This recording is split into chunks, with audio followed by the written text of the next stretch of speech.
Sport, sustainability, and the battle for coastal waters.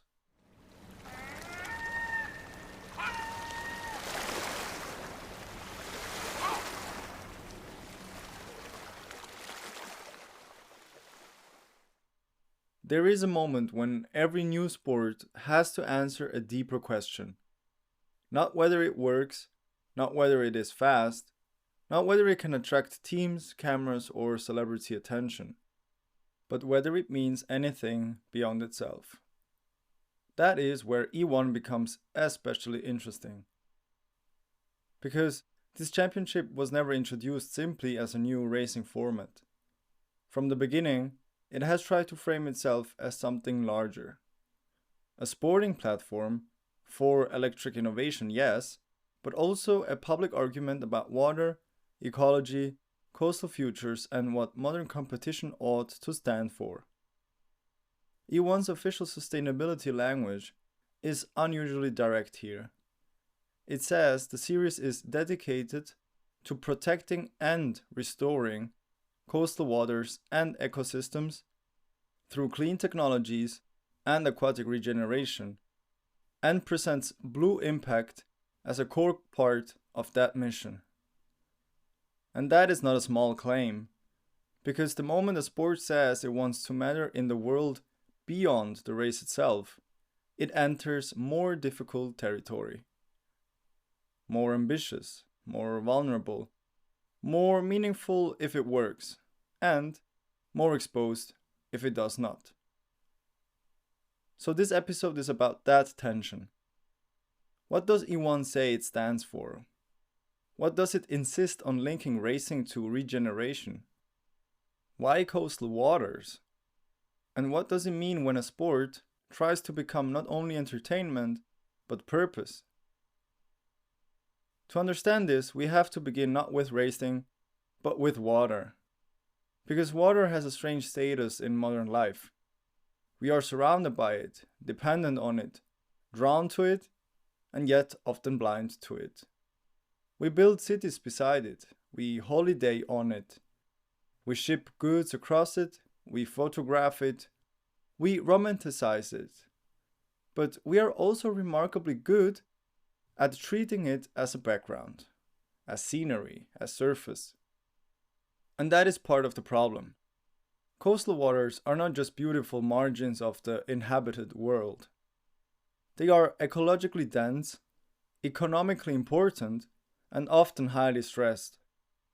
They are exposed to pollution, habitat destruction, warming, overuse, plastic waste, careless tourism, industrial runoff, and the cumulative burden of human convenience. E1's own public framing repeatedly centers coastal waters and ecosystems rather than environmental messaging in general, which is a notable choice. It narrows the mission to a specific and visible interface between human activity and ecological fragility. And that specificity matters, because the more precise a mission is, the more real it begins to feel. Not saving the planet, not vague future language, but coastal waters, marine ecosystems, aquatic regeneration, the places where human aspiration and ecological damage meet face to face. That is where E1 plants its flag. Now, one could ask an obvious question. Why would a racing series, of all things, become a platform for this? Why not leave that work to scientists, governments, NGOs, educators, or policy institutions? And the answer, I think, is that sport occupies a peculiar place in culture.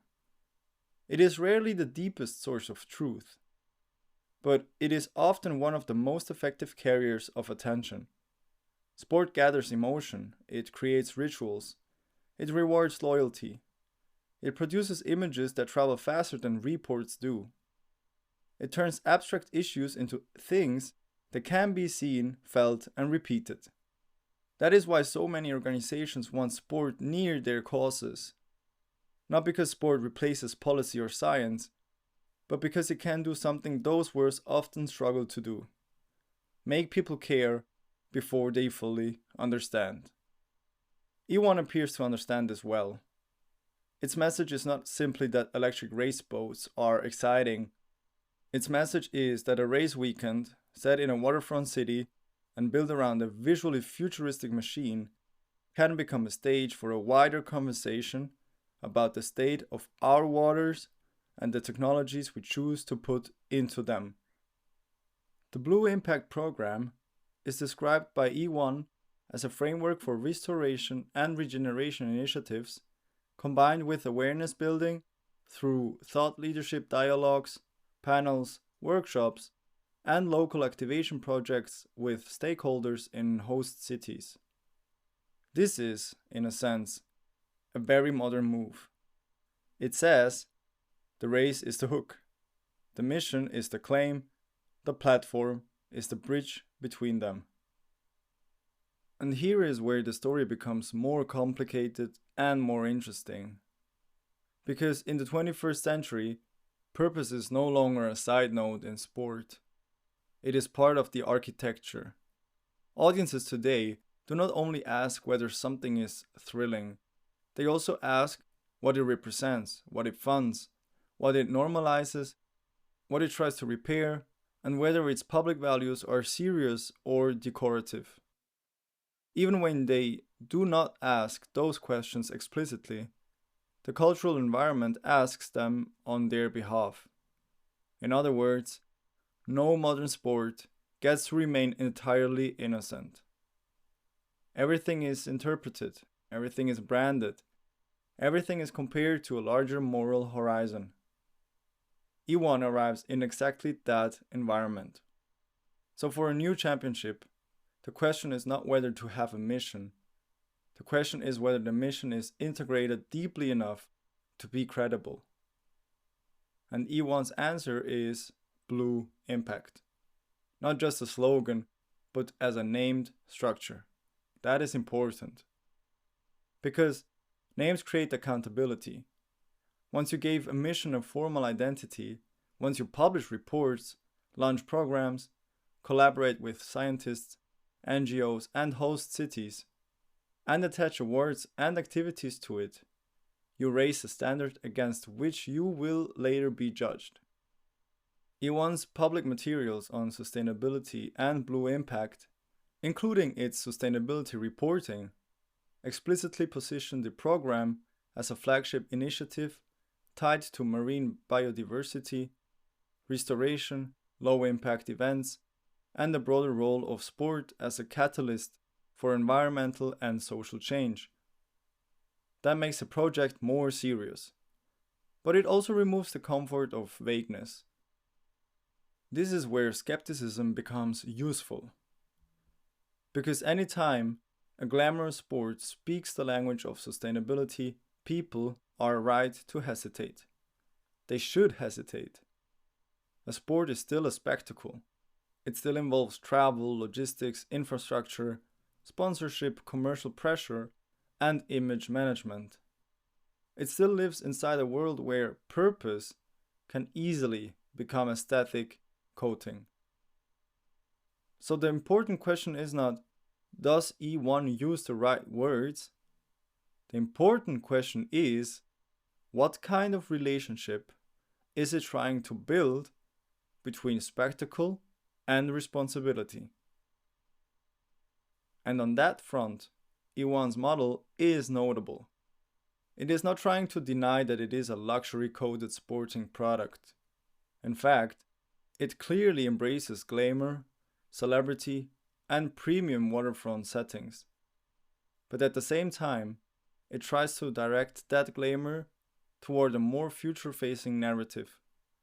Cleaner marine mobility, lower impact event design, blue ecosystem awareness, and the idea that high-end visibility can be used to draw attention toward ecological repair rather than away from it. The series says it is pursuing low-impact event operations and ongoing ISO 20121 certification while using the championship to accelerate awareness, and innovation around electric water mobility. That is a subtle but important distinction. E1 is not saying we are not part of the problem space, it is saying we want to become a platform inside the solution space. Whether one finds that fully convincing is a matter of judgment. But as an institutional design, it is smarter than pretending sport can exist outside the environmental realities of its own era. There is also a reason the championship's ecological language works particularly well on water. Because water makes consequences visible. A city street can hide a great deal. A distant supply chain can hide even more. But a harbor, a bay, a shoreline, a marina, a stretch of coastal water, these places confront people with a simpler truth. What we do enters the environment somewhere. Waste goes somewhere. Runoff goes somewhere. Damage accumulates somewhere. And water remembers, not morally, not poetically, even if it feels poetic, but materially. It carries evidence. That is why E1's focus on aquatic ecosystem is so narratively strong. Water is already loaded with symbolic meaning, but unlike many symbols, it is also concrete. It can be tested, observed, damaged, protected, restored. It gives the championship a mission that feels tangible rather than abstract. This is part of what makes E1 more than just Formula E but with boats. Its chosen arena is not only technically different, it is morally different. Because when you race on water while talking about restoration, you are speaking inside the very medium you claim to care about. That raises the stakes. And then there is the phrase that sits quietly underneath so much of this. Blue impact. It is a good phrase, compact, memorable, flexible, but also revealing. Because it tells you that E1 does not want impact to mean only speed, visibility, sponsorship, or cultural noise. It wants impact to mean ecological consequence as well. The official Blue Impact Championship and Blue Impact Program language repeatedly links team activity and championship recognition to efforts intended to protect oceans, restore habitats, and go beyond racing alone. That is very contemporary. Modern institutions increasingly know they must produce more than output. They must produce justification. Not only what do we do, but why should this exist? Not only who watches, but what good comes from it? Not only how fast are we, but what do we accelerate besides attention? This is exactly the terrain on which E1 is trying to operate. And that makes the championship intellectually more interesting than it would be if it were simply a clever new racing format. Because now it is not only racing for relevance, it is racing for legitimacy.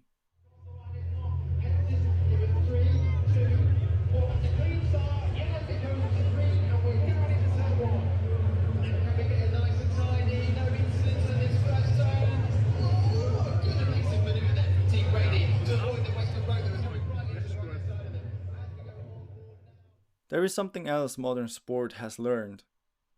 People do not remember every result, but they do remember what the competition seemed to stand for. That is why image matters so much. Not superficial image, but symbolic image. The shape a league cuts in the public imagination. Formula 1 came to symbolize engineering prestige, danger, glamour, and control. Formula E came to symbolize urban electrification, experimentation, a certain type of future. And E1, if it succeeds on its own terms, may come to symbolize the meeting point between marine technology and ecological conscience. That is an unusually ambitious identity for a young sport. And because it is ambitious, it can fail in interesting ways or succeed in meaningful ones. But either way, it is aiming higher than mere novelty. It wants to become a proof of concept for something larger.